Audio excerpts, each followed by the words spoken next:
Alhamdulillah, Alhamdulillah, Alhamdulillah al-qail wattaqu fitnatan la tusibanna alladhina zalamu minkum khassah. Wa'lamu anna Allaha shadidul iqab. Ashhadu an la ilaha illallah wahdahu la sharika lahu wa ashhadu anna Muhammadan abduhu wa rasuluh. Allahumma salli wa sallim ala sayyidina Muhammad wa ala alihi wa sahbihi ajma'in. Amma ba'd, fa ya ayyuhal muslimun ittaqullah usikum wa iyaya bitaqwa wa qad fazal muttaqun. Qala Allah ta'ala ya ayyuhal nabi ya ayyuhalladzina amanu taqullaha haqqa tuqatih wa la tamutunna illa wa antum muslimun. Sidang jemaah yang dirahmati Allah, marilah sama-sama kita meningkatkan ketakwaan kepada Allah Subhanahu wa taala dengan penuh ketaatan, keyakinan dan keikhlasan, yaitu dengan melakukan segala sunnahnya dan meninggalkan segala larangannya. Mudah-mudahan kita menjadi insan yang bertakwa seterusnya selamat dan berjaya di dunia serta di akhirat. Tajuk khutbah kita pada kali ini adalah ganjaran fitnah meruntuhkan ummah.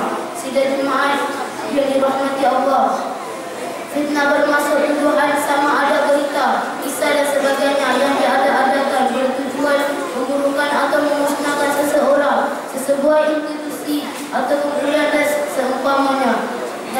Dalam zaman serba moden dan era teknologi ini, penyebaran fitnah mudah berlaku sama ada melalui siaran televisyen atau radio, khidmat pesanan ringkas, SMS, email, laman seksual ataupun blog dan sebagainya. Penyebaran berita fitnah tersebut berlaku dengan cepat, meluas dan mudah diperolehi tanpa sebarang kewaspadaan untuk menyelidiki maklumat yang diterima. Seterusnya tanpa teragak-agak disampaikan kepada yang lain. Sikap ini ditegak oleh Islam.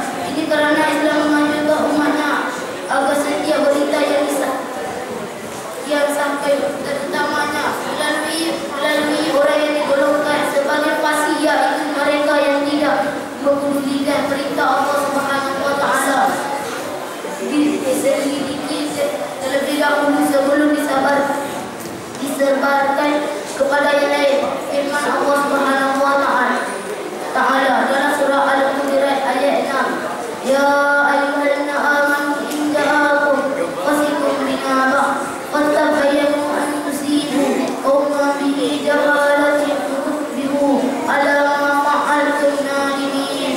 Wahai orang yang beriman, jika datang kepada kamu seorang fasik membawa sesuatu berita, maka selidikilah untuk menentukan kebenarannya, supaya kamu tidak menimpakan sesuatu kaum dengan perkara yang tidak diingini, dengan sebab kejahilan kamu mengenainya sehingga menyebabkan kamu menyelasi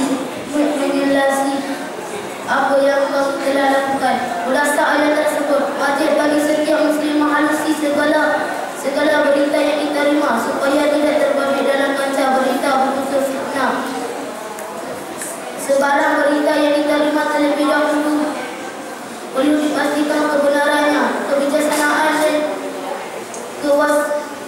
kewarasan fikiran amat penting digunakan bagi memastikan tidak terpedaya dengan berita berunsur fitnah.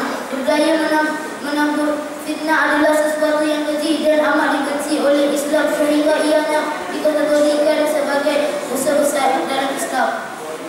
Sidang jemaah yang dirahmati Allah, menabur fitnah dan mengungkap dan sebagainya berlaku sama ada disedari atau tidak, termasuk dalam sikap buruk apabila seseorang menyebut atau menceritakan keburukan seseorang, dia pun tanpa menyebut nama pelakunya, tetapi diketahui oleh orang yang mendengarnya. Menyebar berita biasanya menyebut dengan kabar atau kabar angin.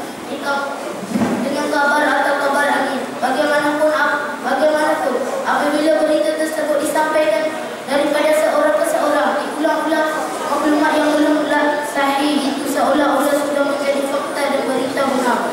Antara ancaman dan unsur fitnah dan penabur fitnah yang disebutkan oleh Al-Quran dan Al-Sunnah ialah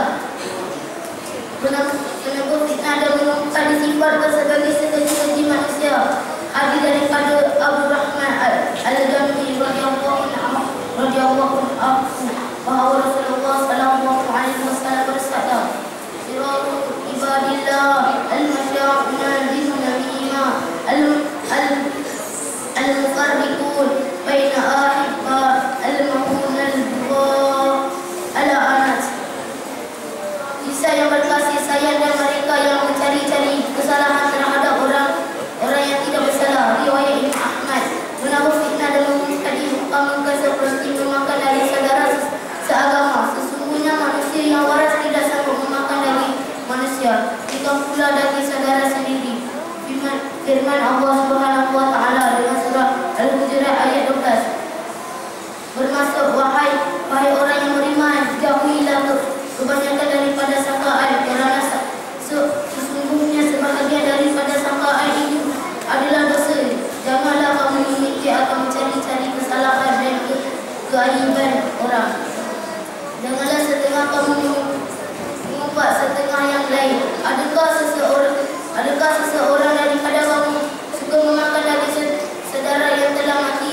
Jika demikian keadaan mengumpat, maka sudah tentu kamu jijik kepadanya. Oleh itu, patuhilah larangan yang tersebut dan bertakwalah kamu kepada Allah. Sesungguhnya Allah Maha menerima taubat lagi Maha penyayang. Penangguh fitnah dan mengumpat disiksa di dalam kubur. Hadis daripada Ibnu Abbas radhiyallahu anhu bahwa Rasulullah sallallahu alaihi wasallam bersabda, "Innahuma la yu'azzaban wa ma yu'azzaban fi kabira amma ahaduhuma faqala la yastatiru min al-awbab wa amma akharu wa qala yamshi bin namimah." Sesungguhnya mereka berdua diazab dan tidaklah mereka berdua diazab disebabkan dosa-besar yang mereka lakukan, tetapi disebabkan salah seorang mereka tidak dapat memutuskan air kecilnya dan seorang lagi memecah belahnya masyarakat dengan berjalan menyebutkan riwayat Imam Al-Bukhari.